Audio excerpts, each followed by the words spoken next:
So inside the Edinburgh University Press, Deleuze and Guattari studies, we are talking about Foucault's concept of force. Gilles Deleuze, Derivation of Resistance, Power and Subjectivity, University of Oregon. Abstract. In Foucault's work, power often appears too totalizing and resistance too vacuous. Many cite Foucault's later turn towards the self's relation to itself as a more adequate concept of resistance. This reading misses a central Foucauldian concept, force. By following Deleuze's account of how Foucauldian force grounds the distinction between power and resistance, I argue that both are types of forces, such as resistance is not reactionary to power but primary to and hence foundational for power. Moreover, subjectivity is not principally resistance. Rather, as a capacity of all forces, subjectivity can be implicated in both power and resistance. Keywords: Foucault, force, resistance, power, diagram, subjectivation. Introduction. Michel Foucault is often charged with having made power too totalizing, and as a result, his conception of resistance too vacuous. In the middle period of his work, within which Discipline and Punish and History of Sexuality Volume 1 were written, this change is often complemented with an interpretation of Foucault's later period on modes of subjectivity that sees Foucault's turn to subjectivity as solving the earlier problem of power.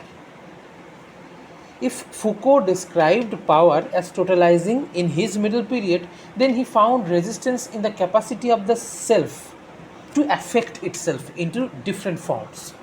This trend in Foucauldian scholarship can be described as the dominant sense of the late Foucault, the sense that after the mid-1970s he largely abandoned his work on the social interpellation of power and became instead a thinker of individual artistic self-creation as a mode of resistance. However, which interpretation is it? Is power omnipresent even in the deepest corners of subjectivity, such that there is no resistance, or is the subject an indelible source of resistance? Here I explicate how the aporetic form of this question is itself indicative of a deeper problem in Foucauldian scholarship that, once addressed, allows us to better accommodate power and resistance side by side in Foucault. I draw attention to Foucault's concept of force, showing that it is precisely a failure to address force that results in an overstated binary opposition between power and resistance. Proper focus on force prevents us from erroneously linking resistance with subjectivity, as the above aporia does. In this way, my account corrects readings of Foucault that struggle with how analysis of power can leave space for resistance. Towards this goal, I advance a Deleuzian reading of the Foucauldian concept of force to critique Daniel W. Smith's own Deleuzian reading of Foucault. Smith's essay, Two Concepts of Resistance, Foucault and Deleuze, admirably explicates the relationship between Foucault and Deleuze on the concept of resistance. However, Smith, as an example of wider trends in Foucault's scholarship, omits the concept of force from his exposition of Foucault's thought. By explicating the shortfalls that arise from Smith's omission, I show how Smith erroneously concludes that Foucault never quite reaches an adequate conception of resistance. On the contrary, I argue that once we foreground how force grounds the distinction between power and resistance, we come to realize that Foucault, number one, power and resistance are both types of forces,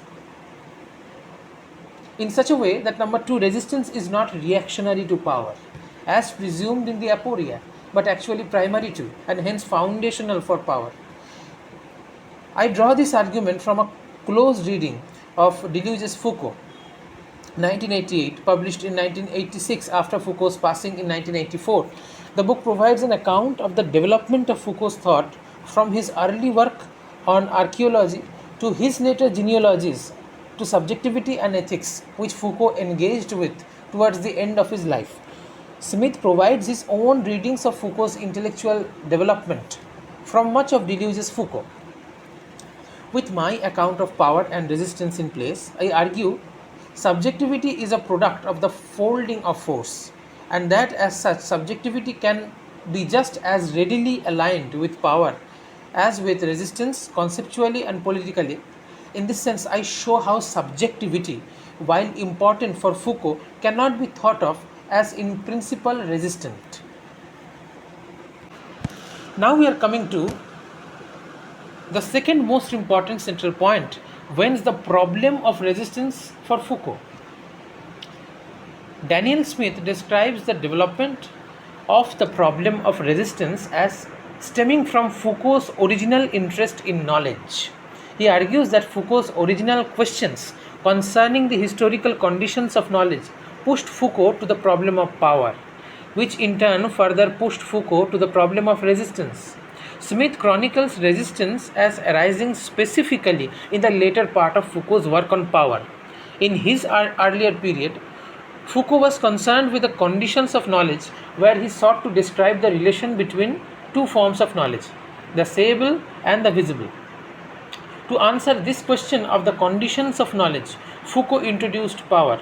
As Smith writes, every form of knowledge, as both a field of discourse and a field of visibility, is itself an integration of power relations, which Foucault defined as a capacity to affect and to be affected. The transformations of power account for the discontinuities between formations of knowledge, as formations of knowledge would have nothing to integrate without the difference of power. Take, for example, Foucault's discussion of transformations in punishment. Sovereign power produced a system of knowledge whereby the condemned, in their confession to the crime forced out by torture at the scaffold, could be known as a criminal, retroactively validating the use of torture to secure the confession and reassert the legitimacy of the sovereign. Foucault. Similarly, disciplinary punishment produced its own form of knowledge. The prison functions as an apparatus of knowledge. Constant note taking and information collection surrounded each incarcerated prisoner, focusing on their intrinsic potential danger, all to correct the individual most effectively. This can be seen across various institutions, as disciplinary power covered the entire 19th century social field. If knowledge is conditioned as knowable, then power relations, as those conditions of knowledge, must not resemble what they condition and so are not, in the first instance, known. Foucault is thus a good Kantian. Foucault's is a historical, or rather archaeological, generational, transcendental critique of thought, whereas Kant is an ahistorical transcendental critique of thought. Cornel Koopman describes Foucault's position as an heir to Kant insofar as Foucault continues Kant's method of critique. Koopman contrasts Foucault against Kant as historical and transcendental, respectively. Foucault shifted Kantian critique from the transcendental plane to the historical. I believe it is more helpful to emphasize that both employ transcendental critiques for finding conditions of possibility. The difference is that Kant is an idealist, a historical critique, while Foucault's is archaeological, genealogical. As a result, for Foucault, the a priori conditions of knowledge are themselves historical. As we shall see, genealogy traces the conditions of emergence of these historical a priori, that is, the shifting of power relations.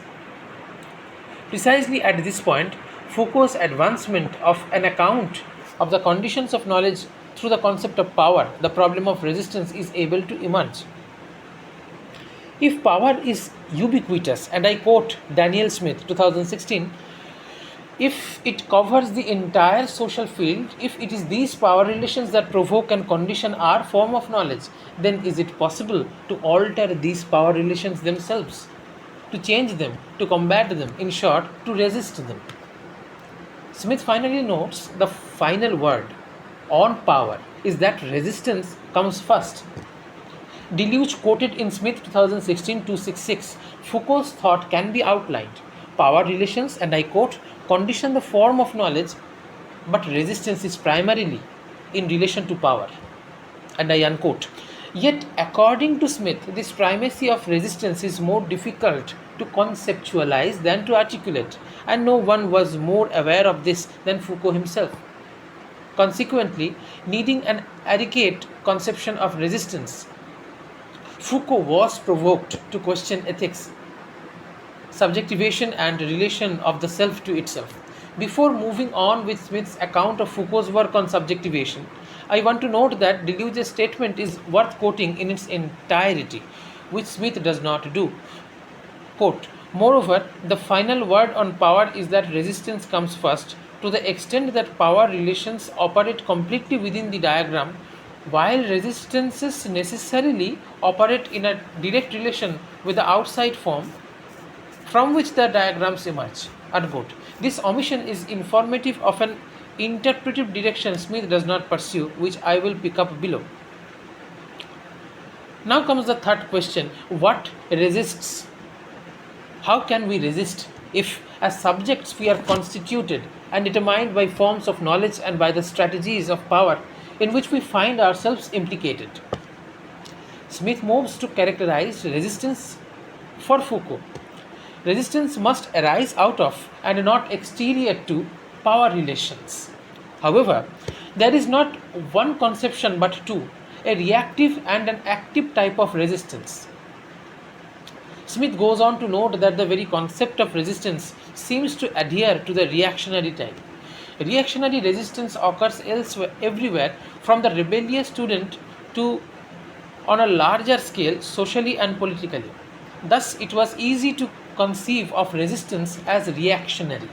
The problem is that this kind of resistance is weak to power. As it is quickly reappropriated and re-stratified, the knots of power quickly reform around it. This then led Foucault to seek an active conception of resistance, a question which is another way of asking the question of how resistance is primary in relation to power.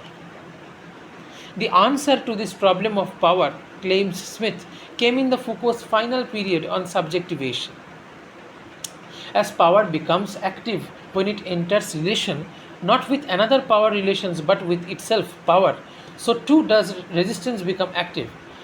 Resistance becomes active in the relation to oneself, the ability each of us has to affect oneself, the affect of the self by itself. Ultimately, Smith defends understanding resistance as the subject, in its capacity of self-affection, opening possibilities of creating oneself in ways divergent from present configurations of power. Smith notes this view is problematic. Foucault characterizes the ethical conduct of various periods in some familiar slogans. The Greek know yourself, the Roman master yourself, the Christian deny yourself. Crucially, when the ethical slogan of our present time is express yourself, it would seem that self-creation is actually complicit with current forms of power.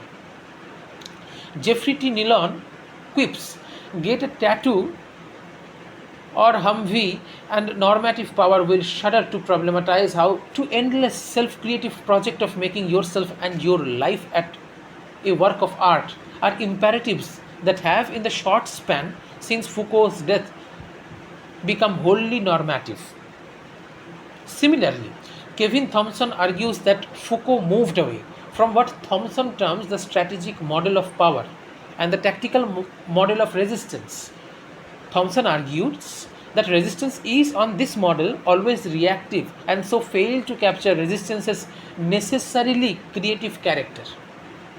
Thus, on Foucault's later governmental model, Thompson holds resistance is self-affection's creation of new modes of existence in agreement with Smith. Page number 121, 123, and as such constitutes a weak conception of resistance. While I agree that posing the relationship between subjectivity and resistance in this way yields a weak conception of resistance praxis, I disagree that such a view is attributable to Foucault.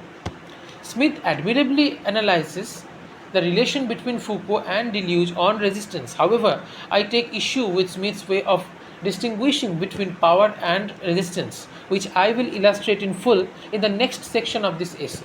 Now, I draw our attention to a slippage in Smith's language when he compares the active conceptions of power and resistance that indicates already Smith's error. We may characterize Smith's as an error at the level of axis, as Deleuze will say of Foucault's thought. In his claim about power, Smith speaks only of power without explicitly discussing subjectivity. Power becomes active when it is directed not against another exercise of power but against itself. Whereas in his claim about resistance, Smith shifts to discussing the subject. Resistance becomes active in the relation to oneself, the ability each of us has to affect oneself, the affect of the self by itself. Smith's error is to attribute subjectivity, that is self affection, only to resistance when following Deleuze's insight that activity, otherwise called spontaneity, is to affect, as opposed to be affected, that is reactivity or receptivity. On my reading of Foucault and Deleuze's Foucault, the latter of which heavily informs Smith's reading of Foucault, Smith errs because self affection is a capacity of all forces and as such should be attributed equally to power and resistance, both being particular kinds or better yet arrangements of forces. Yet, because Smith does not center the importance of force in grounding the distinctions between power, resistance, and subjectivity, he is mistakenly led to conceive resistance as necessarily associated with subjectivity.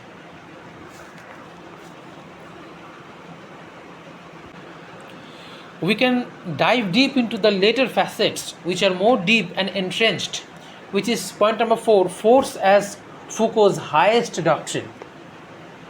And we'll continue to the order of things by Foucault and Deleuzian thought and the critique of Daniel W. Smith in the coming episode.